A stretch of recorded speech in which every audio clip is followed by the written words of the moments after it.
तो hello, good morning Patna. I am Vimal Chunni और आप देख रहे हैं बिहार व्यू।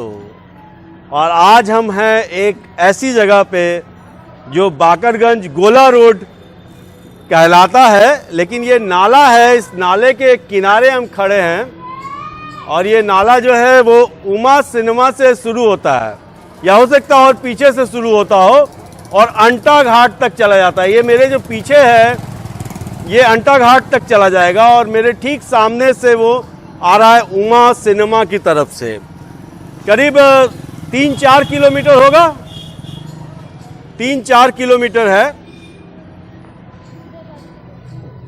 मॉर्निंग।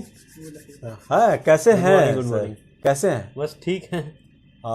मैं चाहूँगा कि सबसे पहले आप अपना परिचय बताइए। मैं एक आर्किटेक्ट और अर्बन प्लानर हूँ और लगभग मेरे ख्याल से पिछले 5-6 साल से बिहार में काम कर रहा हूँ। उसके पहले भोपाल, दिल्ली वगैरह में काम कर रहा था और मुझे स्मार्ट सिटी पटना में एज ए अर्बन प्लानर काम करने का मौका मिला। तो उस 2-3 साल में मैंने पटना को बहुत नज़दीक से जाना और इसके प्रॉब्लम्स को समझने की कोशिश की और उसके साथ साथ जैसे मतलब डिफरेंट डिपार्टमेंट के साथ काम किया, चाहे रोड डिपार्टमेंट हो, अर्बन डेवलपमेंट हो, नगर निगम हो, तो इनसे बहुत सी चीज़ें जानने को मिली और एक अच्छा एक्सपीरियंस हुआ। तो मुझे लगता है कि अब थोड़ा बहुत मैं पटना को समझ रहा हूँ कि क्या प्रॉब्लम्स हैं और क्या सॉल्यूशन हो सकते हैं, जिसमें से कुछ सॉल्यूशंस मैंने किया भी है और कोशिश करूँगा आगे भी करूँ। तो आज एक्चुअली में आज मैं जब सुबह सुबह जागा तो मैं IMA हॉल की तरफ से दलदली की तरफ जो रास्ता जाता है उस नाले को होकर जा रहा था। तो अचानक मुझे एक ख्याल आया कि अरे बिहार में तो इतने बड़े बड़े ब्रिजेस बन रहे हैं, इतना गंगा के किनारे इतना बड़ा वॉकवे बना है, इतना बड़ा ब्रिज बन रहा है दीदारगंज से ये, और बहुत सी 6 लेन और 4 लेन और 2 लेन और क्या क्या चीज़ें बातें हो रही हैं। पूरे पटना में फ्लाईओवर्स का जाल बिछ गया है। लेकिन ये जो नाला है, जो दलदली में जो उमा सिनेमा से लेके पटना कलेक्ट्रेट के बीच में जो नाला बहता है और इसके किनारे जो लोग रहते हैं और ये जो गंदगी है जो हम बचपन से देख रहे हैं और बचपन से देख रहे हैं, हमें पता नहीं है कि सरकार का इस पे क्या नज़रिया है, सरकार इसे कैसे देखती है क्या। और लोग चाहते हैं कि वो एक जो है वो सीमेंटेड हो जाए, उस पर कवर हो जाए। तो आपने एज ए आर्किटेक्ट और एज ए टाउन प्लानर आपने, आपकी दृष्टि कभी, आप पटना के हैं आप, तो कभी दृष्टि गई इस पे क्या है ये? देखिए, पटना को अगर हम समझना चाहेंगे तो पटना तीनों चारों तरफ से नदियों से घिरा हुआ है और यहाँ का जो वाटर लेवल है वो कम है और ये जो पुरानी नहरें और जो नाले, एक अच्छा सिस्टम है पटना में। जो अभी ड्रेनेज का आज प्रॉब्लम देखते आ रहे, जो पुराने लोग हैं पटना के, कभी इतना पानी का प्रॉब्लम पहले नहीं हुआ करता था क्योंकि ड्रेनेज सिस्टम, नाला वगैरह बहुत बढ़िया था। लेकिन एक बेतरतीब डेवलपमेंट हुआ तो चीज़ें उस तरह से बन नहीं पाई।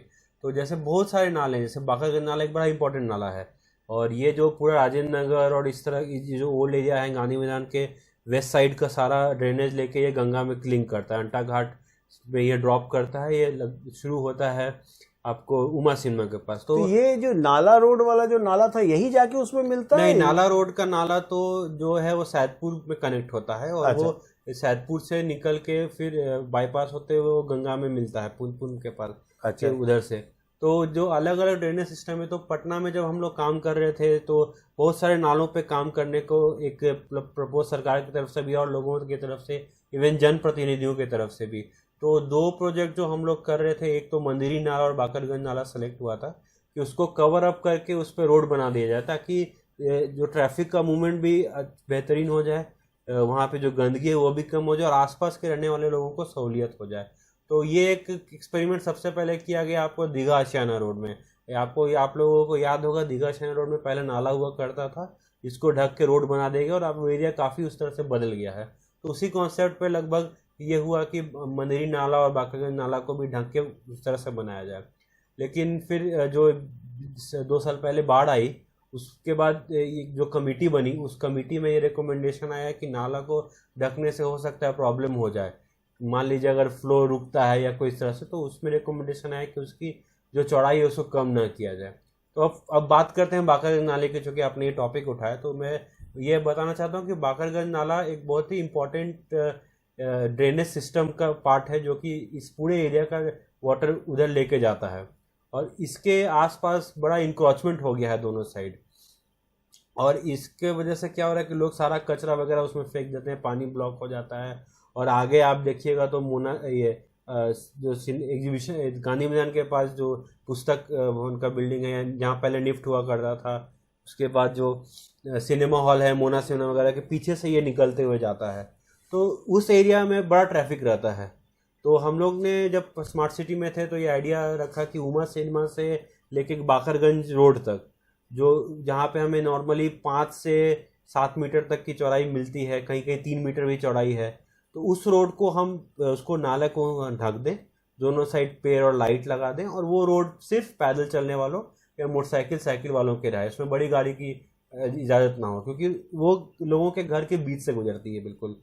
तो बड़ा उन लोगों को भी दिक्कत होता, तो वो होने से क्या होता, मान लीजिए कोई उमा सिनेमा से किसी को गांधी मैदान जाना है। अच्छा, ये बहुत अच्छा कंसेप्ट है कि हैवी गाड़ीज नहीं चलेगी, गाड़ी नहीं चले, साइकिल चले, मोटरसाइकिल, टू व्हीलर पैदल चले, ई रिक्शा चले, उसमें ई रिक्शा चल तो उसमें क्या है कि वो एक शॉर्ट कनेक्टिविटी हो जाता है। मान लीजिए कोई नाला रोड या उधर से आ रहा है, फटाक से उसको गांधी मैदान जाने में दिक्कत नहीं है, लोग पैदल चले गए, दिल्ली में शॉपिंग करने जा रहे हैं, वो बड़ा क्राउडेड एरिया है, तो वो एक उन लोग को मिल जाता। उसके बाद बाकरगंज नाला से अंटा घाट तक हमने सोचा था कि वो एक पीछे का सर्विस लेन हो जाएगा, और अंटा घाट की जो सब्जी मार्केट है उसको हमने सोचा था कि नाला को हम लोग वहाँ पे इस तरह से करें कि सब्जी मार्केट नाला के ऊपर के साइड डेवलप हो जाए। अच्छा, वहाँ पे लोगों के चलने फिरने के जाओ, गाड़ियों का मूवमेंट ना हो। अच्छा, क्योंकि देखिए आजकल हो क्या रहा है कि सबका सोच है कि गाड़ी, हर जगह गाड़ी क्यों चाहिए, जब छोटा सा ये बाप रे, this is very important, very important.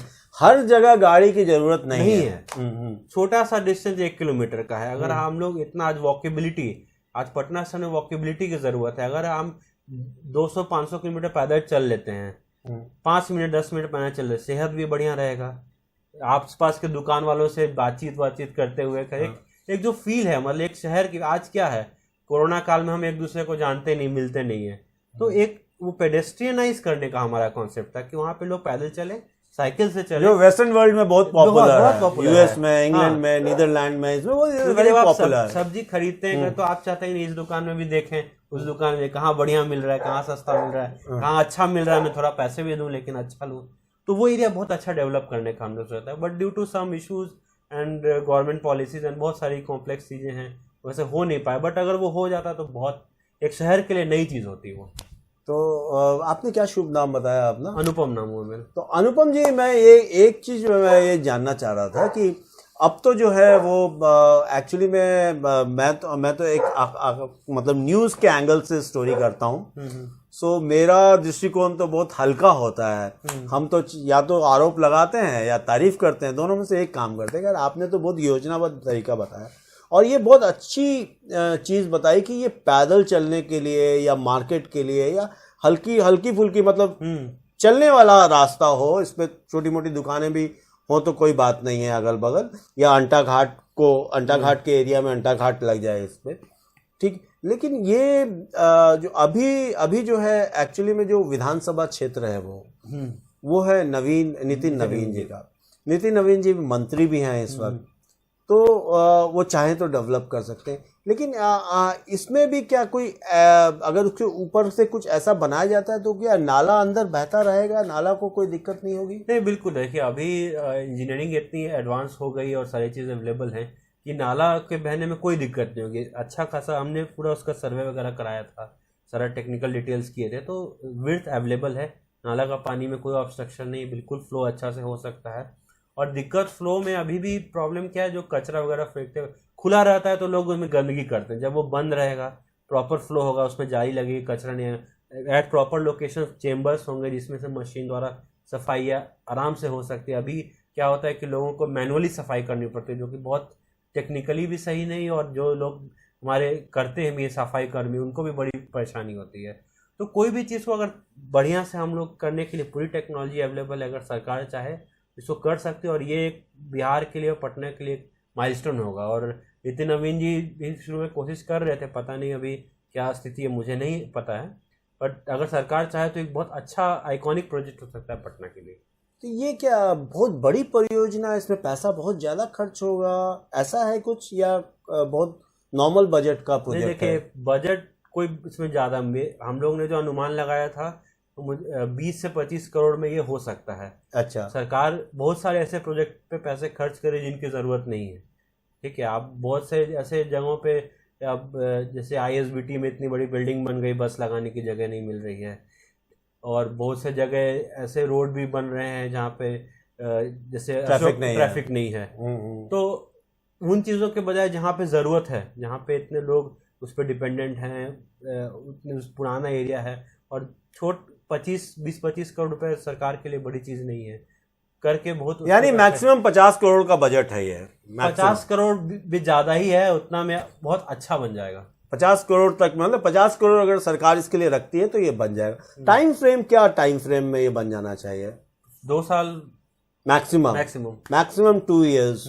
हाँ, it will take, and it will be a very nice, beautiful, and it will be a landmark की कैसे एक पुराने शहर में पुरानी चीज को रखते हुए भी और आसपास की बिल्डिंग समझे भी एक लोगों के लिए पेडेस्ट्रियन, ट्रैफिक, बाइसिकल, मतलब वो एक जो एक सोशल कल्चर फील होता है वो वहाँ पे आ जाएगा। ट्रैफिक नहीं अलाउड, आराम से लोग शाम में वॉक करके जाए, ट्री के शेड है, कुछ बेंच लगे हुए हैं, लाइट्स है अच्छी, आराम से लोग बैठे हैं, गपशप मार रहे हैं। एक सोशल कल्चर जो पटना में अभी लैक हो रहा है, वो उसके लिए बहुत वाइब्रेंट एरिया बन जाएगा, जो हम लोगों के फादर के जमाने में था जी।